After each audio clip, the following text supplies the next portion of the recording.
In most of my speeches, I talk about two leadership competencies that I think leaders are executing poorly these days.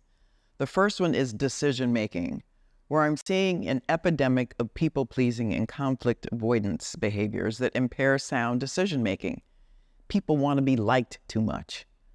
The second one is effective communication, specifically feedback. Then I ask the people in the audience to raise their hands if they consider themselves to be good at giving feedback. Typically, relatively few hands are raised, maybe 3 to 5% of people in the room from what I can see from the stage.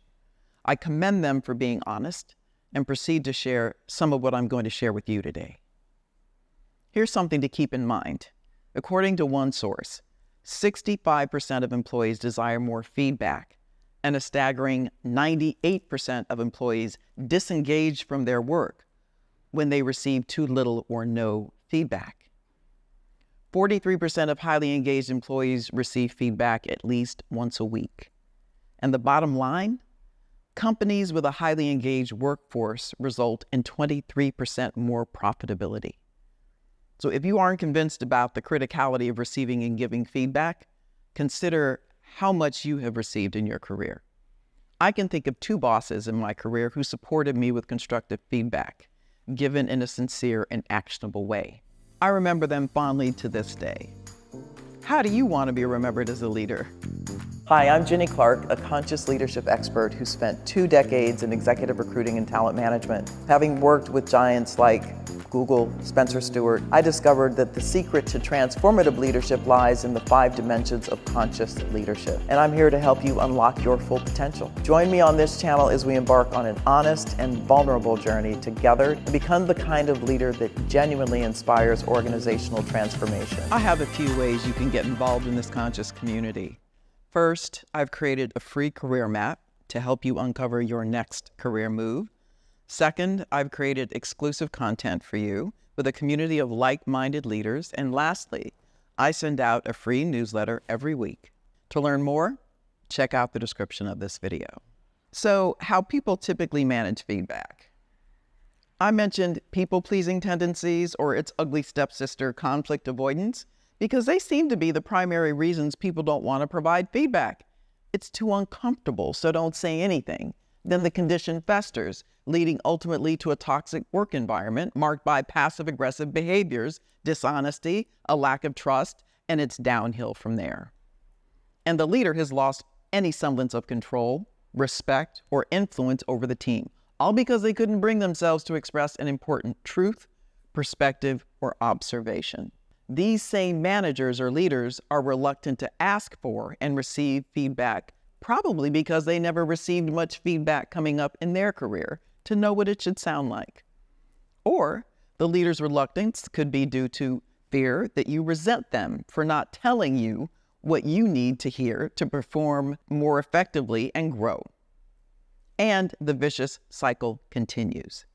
This is truly a case of giving to get. Here's my advice. Effective feedback is a cornerstone for strong leadership and employee development. When delivered and received constructively, it fosters a culture of continuous improvement and collaboration in the workplace. As a manager or leader, here are some best practices for giving and receiving feedback effectively. Let's start with giving. Be specific and timely. Provide feedback as soon as possible after the observed behavior or performance. Be specific about what you're addressing. Address actions, behaviors, or outcomes, not the individual's character or personality. Balance positive and constructive feedback. Offer a balance of both. Acknowledge what's working well and what needs improvement. Use I statements and frame feedback using I statements to express your perspective without making it sound accusatory. For example, I noticed that instead of you always. Also, promote a two-way conversation, maybe by asking a question like, you're really good at doing analysis, but are you comfortable summarizing it for senior leadership? You're allowing them to possibly express an area where they want to improve, and now you can acknowledge the need to improve and recommend some ways to do so. Be sensitive and respectful. Choose an appropriate setting and tone for delivering feedback. Be respectful and considerate of the individual's feelings, but don't water it down so the message is lost. Ditch the sandwich approach of, you did a great job in the client meeting today. You could have been more explicit about our recommendations as we discussed, but you did a great job. Now, what do you think they heard? You did a great job. Receiving feedback. Stay open-minded. Approach feedback with an open mind and a willingness to learn and grow. Do your best not to be defensive. Take time to reflect on the feedback received. Consider how you can use it to improve your performance and behavior. Listen and ask for examples. Pay close attention to what the feedback provider is saying. Avoid interrupting and seek clarification if needed. If the feedback is vague, ask for specific examples or scenarios to better understand the concerns. Express appreciation and follow up. Thank the feedback provider for their input, regardless of whether it's positive or constructive. And if you make changes based on feedback, follow up with the provider to share your progress and show your commitment to improvement. So I'm committed to giving people feedback at all levels for that matter.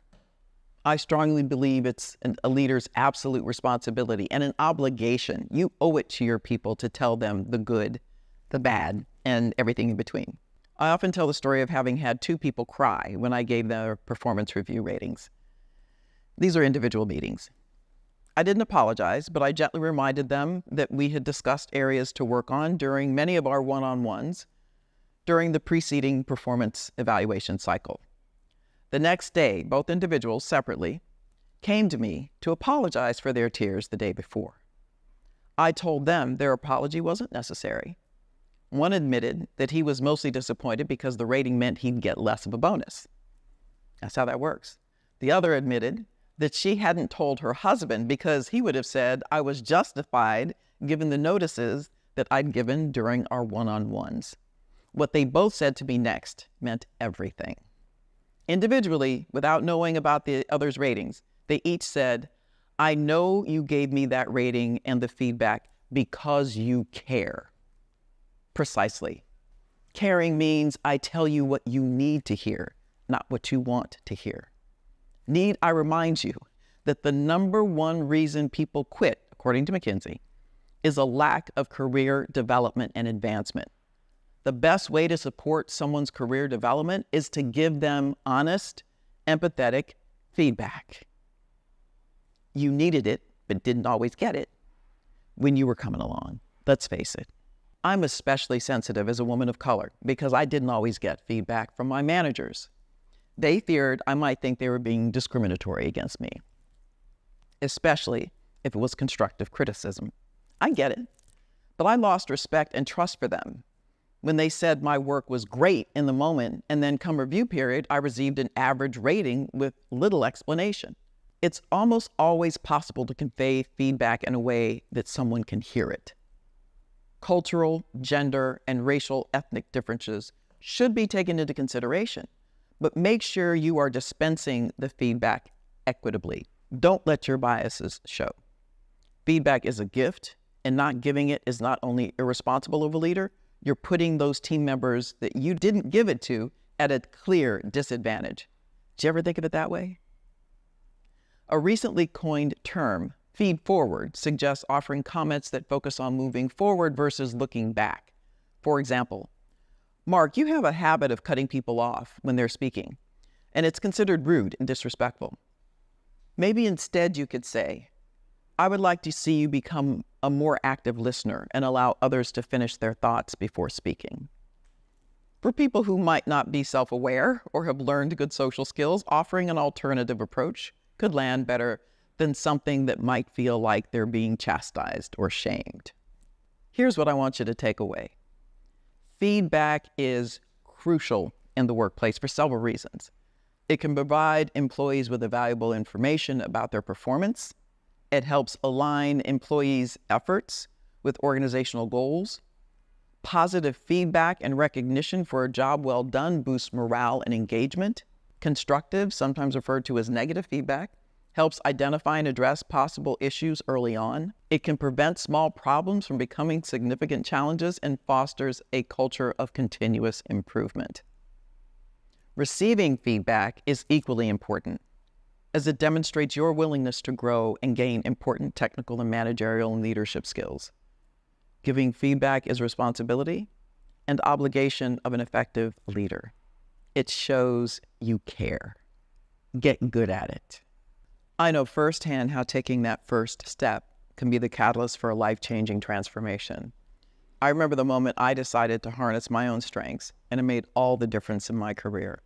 That's why I've created a career mapping tool just for you to help you uncover your unique competencies and leverage them to design a career map.